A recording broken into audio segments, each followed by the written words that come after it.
بسم الله الرحمن الرحيم.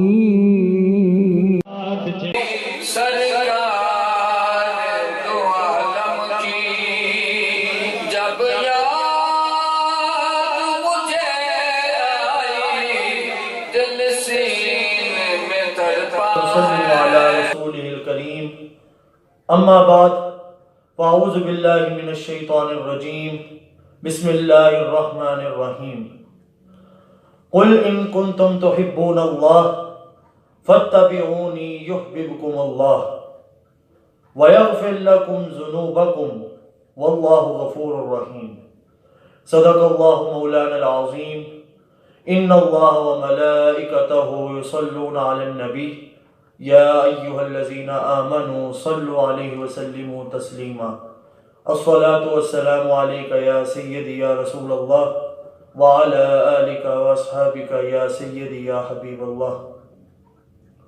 اللہ تعالیٰ کا بے حد و حساب شکر ہے کہ اس نے ہمیں حضور علیہ السلام کا ذکر کرنے کی توفیق عطا فرمائی. اس مالک حقیقی سے دعا ہے کہ قیامت کے روز اپنے حضور لواء الحمد کے جھنڈے کے سائے تلے ہمیں اکٹھا ہونے کی توفیق عطا فرمائے. آج جس موضوع سخن کا میں نے انتخاب کیا اس کا نام ہے محبت رسول. محبت رسول.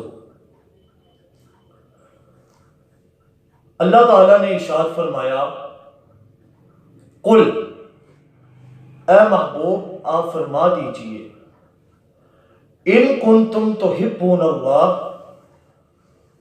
اگر تم چاہتے ہو کہ اللہ تعالیٰ تمہیں اپنا محبوب بنا لے فاتبعونی تو پس تم میری پیروی کرو. مولا کیا ملے گا پیروی کر کے؟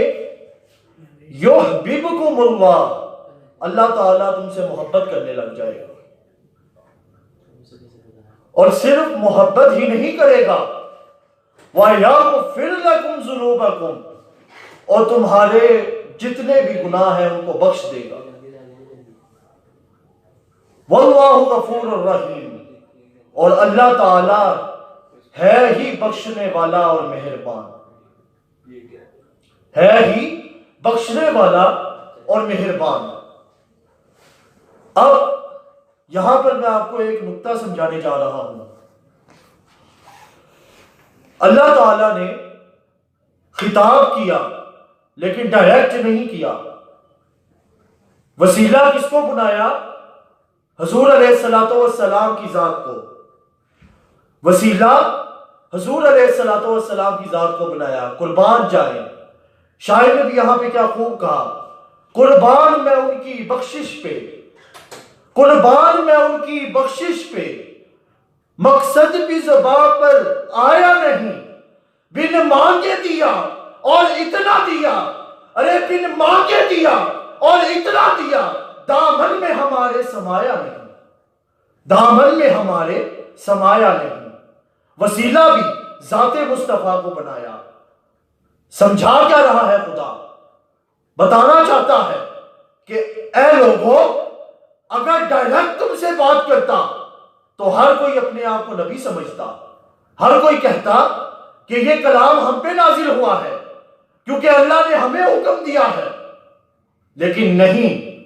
اللہ تعالیٰ نے کہا محبوب آپ فرمائیے. اے محبوب آپ فرمائیے کیونکہ جو مزہ آپ کے کہنے پر ہے وہ مزہ میرے کہنے پہ نہیں ہے. وہ مزہ میرے کہنے پہ نہیں ہے. یہ محبت رسول ہے کیا؟ چاہت رسول ہے کیا؟ ارے یہ وہ مزہ ہے جو ایک مرتبہ چکھ لے تو ساری زندگی گزر جاتی ہے لیکن یہ نشہ نہیں اترتا. ساری زندگی گزر جاتی ہے لیکن یہ نشہ نہیں اترتا. اور جنہوں نے یہ چکھا ہوا ہے یہ انہی کو پتا ہے کہ پھر ساری رات سجدے میں گزرتی ہے. حضرت فاطمہ الزہرا رضی اللہ تعالی عنہ حضور کی لخت جگر ساری رات سجدے میں گزرتی ہے. لیکن سردیوں کی رات، لمبی رات سجدے میں گزار کے جب فجر کی اذانیں آتی ہیں تو حضرت فاطمہ الزہرا رضی اللہ تعالیٰ عنہ سجدے سے سر اٹھا کر کہتی ہے اے میرے مولا، اتنی چھوٹی رات، تو نے اتنی چھوٹی رات بنائی کہ تیری بندی نے جی بھر کے تجھے سجدہ بھی نہیں کیا۔ پھر وقت کا پتہ نہیں چلتا، ایسا مزہ آتا ہے حضور کی محبت پہ، ایسا مزہ آتا ہے حضور کی چاہت پہ۔ یہاں پر میں آپ کو ایک ولی اللہ کا واقعہ سناتا ہوں۔ ایک مرتبہ ان کے پاس ایک بوڑھی اماں آئی، ان کے پاس بوڑھی اماں آئی۔ بتانا چاہتا ہوں کہ محبت رسول جو اپنا لیتا ہے اس کا مزہ نرالا ہوتا ہے۔ پوچھا تھا کسی نے مجنوں سے کہ لیلا میں تمہیں کیا دکھتا ہے؟ بادشاہ نے کہا لیلا میں تمہیں کیا دکھتا ہے؟ لیلا سے تو اچھی میری لونڈیاں ہے، لیلا میں تمہیں کیا دکھتا ہے؟ تو مجنوں نے کہا تھا چپ کر جا، تجھے لیلا میں وہ نہیں دکھتا جو میری آنکھ کو دکھتا ہے۔ تجھے لیلا کو دیکھنے کے لیے مجنوں کی آنکھ چاہیے۔ جب محبت ہوتی ہے تو پھر محبوب کے عیب نظر نہیں آتے۔ ایک بڑی اماں آئی اس ولی اللہ کے پاس اور آئی اور کہتی کہ میرے گھر کے حالات بہت خراب ہیں، میرے گھر کے حالات بہت خراب ہیں، کاروبار کا مسئلہ ہے، آپ دعا کر دیں۔ اچھا، آگے سے ولی اللہ نے کہا کہ کیا دو گی؟ تو بڑی اماں نے کہا آپ جو بولیں گے میں دوں گی، آپ جو بولیں گے میں دوں گی۔ تو ولی اللہ کی قربان جائے کیا کہا انہوں نے کہا ابھی کہہ رہی تھی کہ میرے پاس کچھ بھی نہیں، تو اب کہہ رہی ہو کہ جو بولیں گی دوں گی۔ تو اس بوڑھی اماں نے کہا کہ ہے تو کچھ نہیں، لیکن گھر پہ ایک مرغی ہے، گھر پہ ایک مرغی ہے، اس مرغی کو میں لا کے آپ کی خدمت کے اندر پیش کر دوں گی۔ اس ولی اللہ نے کہا اچھا مرغی لاؤ، آگے کا بات میں آپ کو بعد میں بتاؤں گا، آگے کی بات بعد میں بتاؤں گا۔ وہ مرغی کو پکا کے لے کر آئیں اور لا کے خدمت میں پیش کی۔ انہوں نے وہ مرغی تناول فرمائی، تناول فرما کے ایک پرچی دی اور پرچی دے کے کہنے لگے کہ یہ گھر لے جاؤ، اللہ تعالیٰ تمہارے کاروبار کو ٹھیک کر دے گا، اللہ تعالیٰ تمہارے کاروبار کے مسئلے کو ٹھیک کر دے گا۔ وہ آئی گھر، دیکھتے ہی دیکھتے امیر ہو گئی۔ محلے میں سب سے زیادہ امیر گھر ان کا، سب سے زیادہ پیسہ ان کا۔ سارے لوگوں نے تعجب کیا کہ یہ کیا، ابھی ہفتہ کچھ نہیں لیکن ایک مرغی ہے۔ تو اس ولی اللہ نے کہا کہ آپ وہ مرغی لے آؤ، بعد میں آپ کو بات بتاؤں گا۔ وہ گئیں، اس مرغی کو پکایا اور لا کے حضور کی خدمت میں پیش کر دیا۔ انہوں نے وہ مرغی تناول فرمائی تو ایک پرچی کے اوپر کچھ لکھا، لکھ کے پکڑا دیا اور کہا کہ اس کے وسیلے سے، اس کی برکت سے اللہ تعالیٰ تمہارے کاروبار کے اندر فراوانی عطا فرما دے گا۔ وہ بڑھیا اس پرچی کو لے آئی اور لانے کی دیر تھی، ہفتہ بھی نہیں گزرا تھا کہ رزق کی فراوانی ہو گئی۔ جو گھر محلے میں سب سے زیادہ غربت کا تھا وہ سب سے زیادہ امراء میں شمار ہونے لگا۔ اتنے پیسے آ گئے کہ محلے کی عورتوں کو تعجب ہوا۔ ایک عورت آئی اور کہنے لگی کہ کیا وسیلہ بنا، آپ کے پاس تو رزق کی فراوانی نہیں تھی، اتنا پیسہ کہاں سے آیا؟ تو اس عورت نے کہا کہ ایک بزرگ کے پاس گئی تھی، انہوں نے ایک پرچی کے اوپر کچھ لکھ کے دیا تھا، وہ لے کر آئی ہوں، اس کے وسیلے سے اللہ تعالیٰ نے رزق میں کشادگی عطا فرما دی ہے۔ اس عورت کے اصرار کے اوپر کہ آپ کا تو بیڑا پار ہو گیا، آپ کے رزق میں فراوانی آ گئی، تو آپ وہ پرچی ہمیں دے دیں۔ تو انہوں نے وہ پرچی پکڑی اور اس عورت کو دے دی۔ وہ عورت جب پرچی لے کر گھر پہ آئی تو گھر آ کر جب پرچی کھولی تو قربان جائے اس پرچی پہ لکھا ہوا تھا کہ اے میرے مولا، مرغی میں نے ان سے لے لی ہے، اب تو جانے تیرا بندہ جانے۔ یہ میں نے مرغی ان سے لے لی ہے، اب تو جانے تیرا بندہ جانے۔ یہ ہوتے ہیں جب محبت رسول میں فنا ہو جاتی ہیں تو پھر ان کی بولی فقط ان کی بولی نہیں ہوتی بلکہ ان کی بولی کے ساتھ خدا کی بولی بھی شمار ہوتی ہے، ان کی بولی کے ساتھ خدا کی بولی بھی شمار ہوتی ہے۔ لیکن کیسی بدبخت قوم ہے ہم لوگ کہتے ہیں ہم پر حضور کی رحمتیں نازل نہیں ہوتی، شفقتیں نازل نہیں ہوتی۔ ارے شکر کرو کہ تم پر خدا کا عذاب نازل نہیں ہوتا۔ جس نہر پہ تم لوگ پہنچ چکے ہو، جس نہر پہ تم لوگ بدکاریاں کر رہے ہو، غیبتیں کر رہے ہو، چغلیاں کر رہے ہو، اللہ تعالیٰ اگر چاہے تو تم پر ایسا عذاب نازل کرے کہ تم لوگوں کو صفائی ہستی سے مٹا دے۔ لیکن جب یہ وہ قوم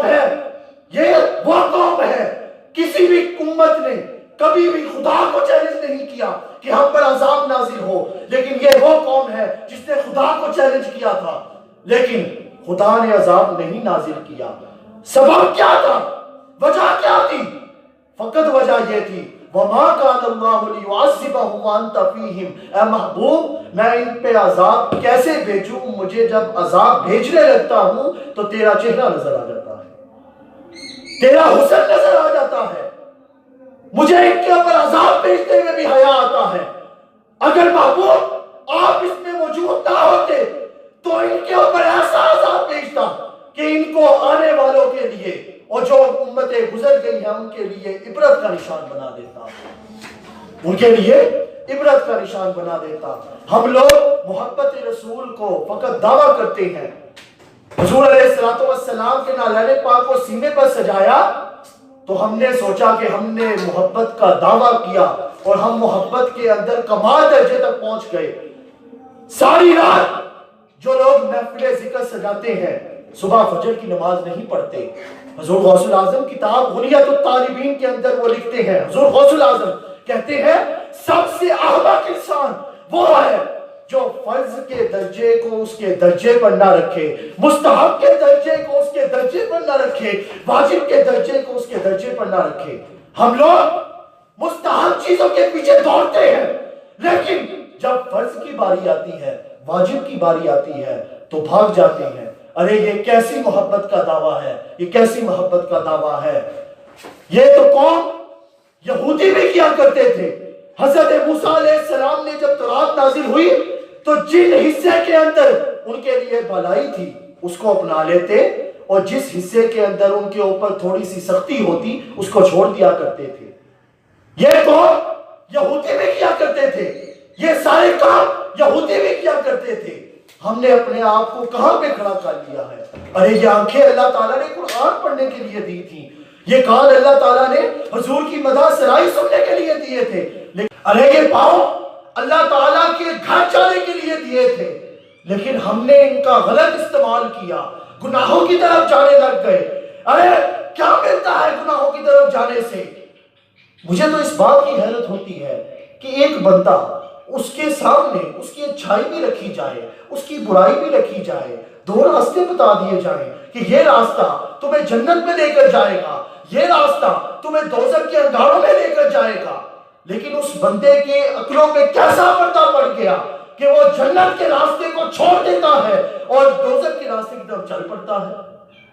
ارے جس رب نے قرآن میں ارشاد فرمایا وَيَغْفِرْ لَكُمْ ذُنُوبَكُمْ، اور یہی نہیں ارشاد فرمایا، ایک اور جگہ میں ارشاد فرمایا وَيُبَدِّلُ اللَّهُ سَيِّئَاتِهِمْ حسنات، کہ اللہ تعالیٰ بخشش ہی نہیں کرتا بلکہ گناہوں کو نیکیوں میں بھی تبدیل کر دیتا ہے، گناہوں کو نیکیوں میں بھی تبدیل کر دیتا ہے۔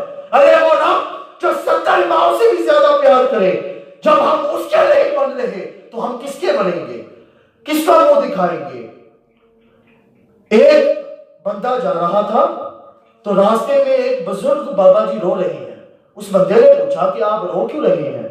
کہتے میں نے آج سوچا، ذہن میں خیال آیا کہ میں اپنے رب کی اور ان کے بندوں کی صلح کروا دوں۔ وہ بندے نے بڑی حیرانگی سے پوچھا اچھا پھر کیا ہوا؟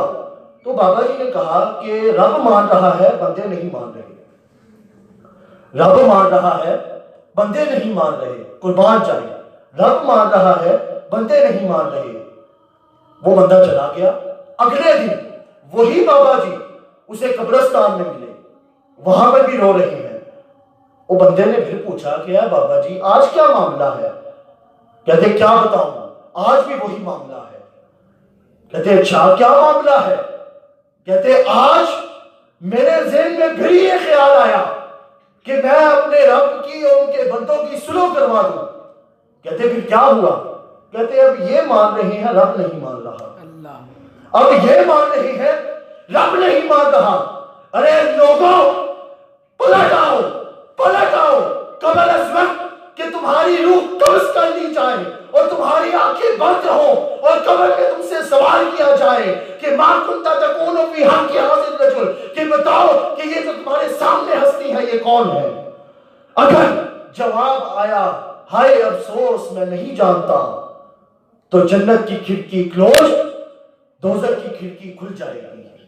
اور اگر جواب آیا کہ جنت، اگر جواب آیا کہ میں جانتا ہوں، ارے یہ وہی آقا ہے جن کے بارے میں اعلیٰ حضرت نے ارشاد فرمایا تھا سب سے اولا ہو اعلیٰ ہمارا نبی۔